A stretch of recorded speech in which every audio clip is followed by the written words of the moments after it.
Boa tarde, quinto ano. Nós vamos começar a nossa aula de hoje fazendo uma revisão dos conteúdos para a prova, da página 73 e 74, a última refeição. Jesus é preso e condenado à morte, da página 77 e 78. A crucificação e morte de Jesus, nas páginas 81 e 82. A ressurreição de Jesus, nas páginas 85 e 86. Certo? Então, o nosso primeiro assunto é a última refeição. Então, essa refeição foi na Páscoa, era chegado a festa da Páscoa, né? Como os judeus, Jesus participava da festa para comemorar a libertação do povo que realmente tinha saído da escravidão do Egito. Então, Jesus ali naquele momento, ele sabia que era a sua última ceia, ou seja, havia chegado a sua hora, né? Chegado o momento em que a sua vida aqui na terra chegava ao fim. Então Jesus partiu para Jerusalém, onde tudo deveria acontecer. Então o texto diz o seguinte: ali reuniu seus discípulos para comemorar com eles a Páscoa. Esse jantar ficou conhecido como a última ceia, e nele Jesus instituiu a Eucaristia. Esse momento ele ficou conhecido como a Eucaristia, né? Que foi no momento em que Jesus fez realmente a partilha do pão, ou seja, serviu, né, na Santa Ceia. Olhando para cada um dos discípulos, Jesus pegou o pão e deu graças a Deus. Depois partiu o pão e o deu aos seus discípulos, dizendo: pegue e comam, isto é meu corpo. E em seguida pegou o cálice de vinho e agradeceu a Deus, e depois passou o cálice aos discípulos, dizendo: bebam todos, este é o cálice do meu sangue. O sangue que é derramado em favor de muitos para o perdão dos pecados. O sangue da nova eterna aliança, feita com Deus para com seu povo. Eu afirmo a vocês que nunca mais beberei deste vinho até o dia em que bebereis com vocês um vinho novo no reino do meu Pai. Essa nova aliança foi feita não só com o povo judeu, mas com todos os povos do mundo.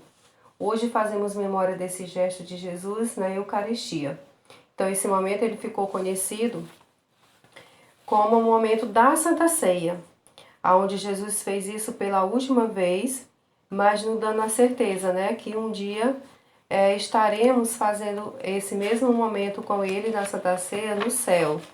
Então, quando ele parte o pão, que dá graça ao vinho, ele mostra ali aos seus discípulos que o pão representa o seu corpo e o vinho, ele representa o seu sangue.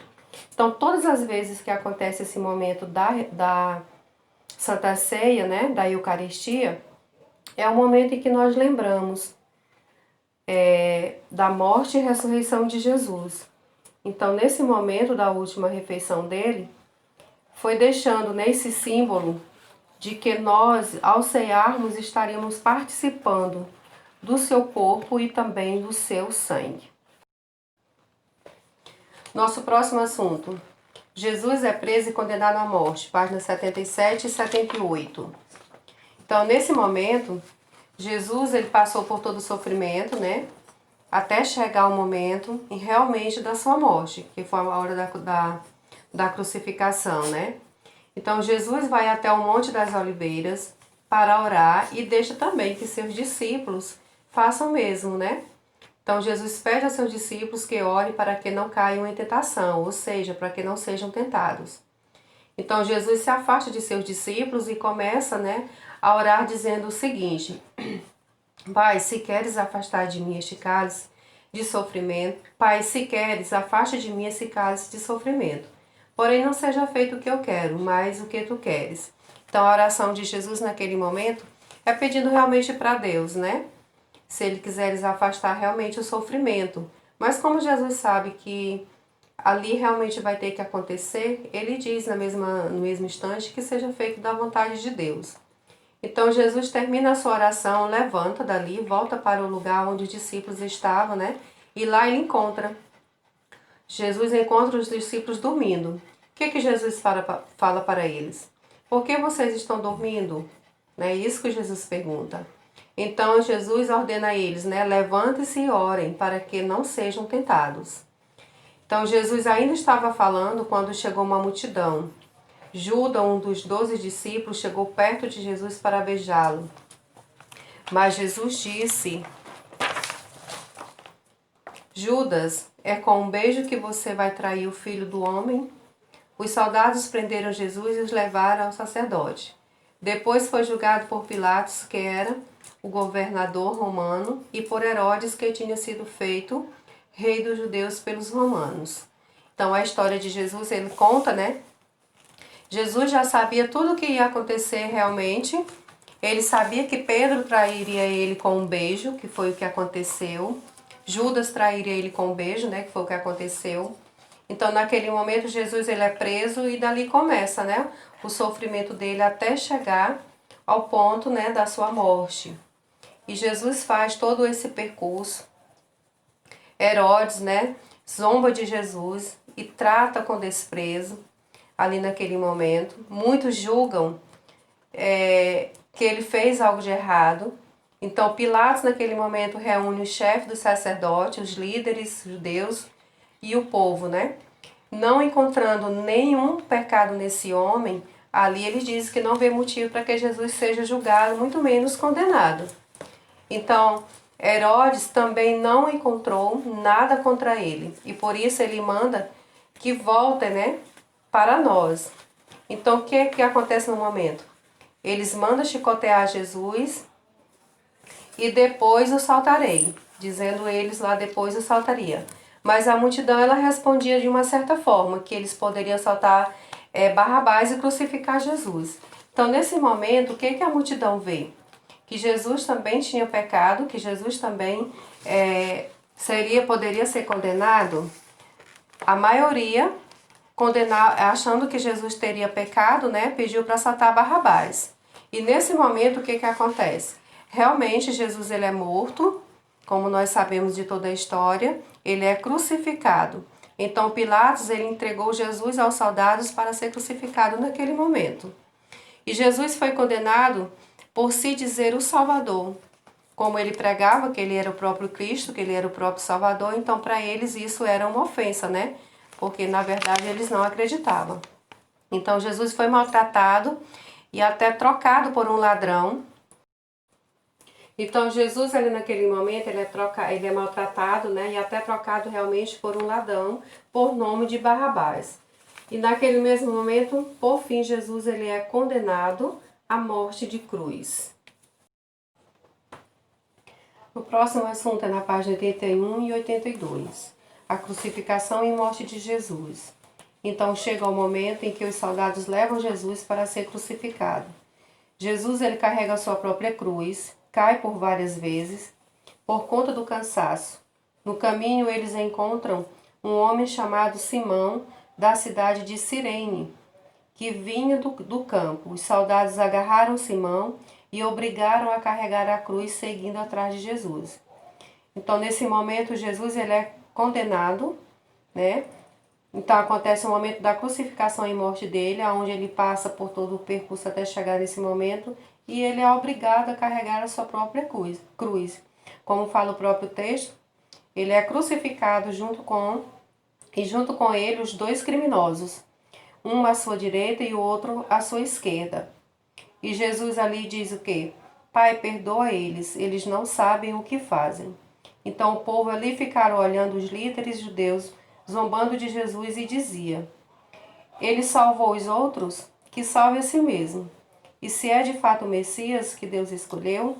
Então os soldados também zombavam de Jesus e chegavam perto dele e lhe ofereciam vinho, e diziam: Se você é o rei dos judeus, salva eles e a você mesmo. Então o que a gente viu naquele momento? Que realmente eles duvidavam que Jesus era o Cristo, que Jesus tinha poder sobre a morte, né? Que ele era o dono da vida, e eles zombavam ele dessa forma. Por que ele era Deus? Por que ele tinha todo o poder e não salvava nem a ele mesmo?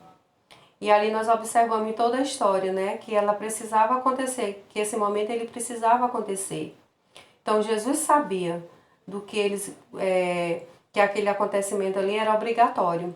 Porém, Os soldados que ali estavam, a multidão que ali estava, não compreendia que ele precisaria morrer e ressuscitar realmente para salvar a humanidade.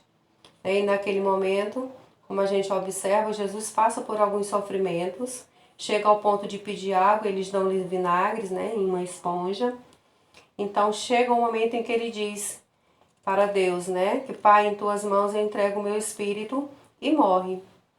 E aí a história ela termina nesse texto, dizendo o seguinte: o oficial do exército romano e os seus soldados que estavam guardando Jesus viram o terremoto e tudo o que aconteceu. Então, no momento da morte de Jesus, a história conta realmente que o sol escureceu, a terra tremeu, e ali todo mundo pôde observar que era algo diferente que tinha acontecido naquele exato momento, né? Porque nenhuma outra morte se viu acontecer realmente o que aconteceu ali naquela história. De ser a hora nona, que era ao meio-dia, e o sol escurecer, né? E principalmente a terra tremer. Então, nesse momento, a história nos conta, né? Que eles ficaram realmente assustados e que perceberam que algo de errado, tinha algo realmente diferente na história. Mas esse momento já era tarde, né?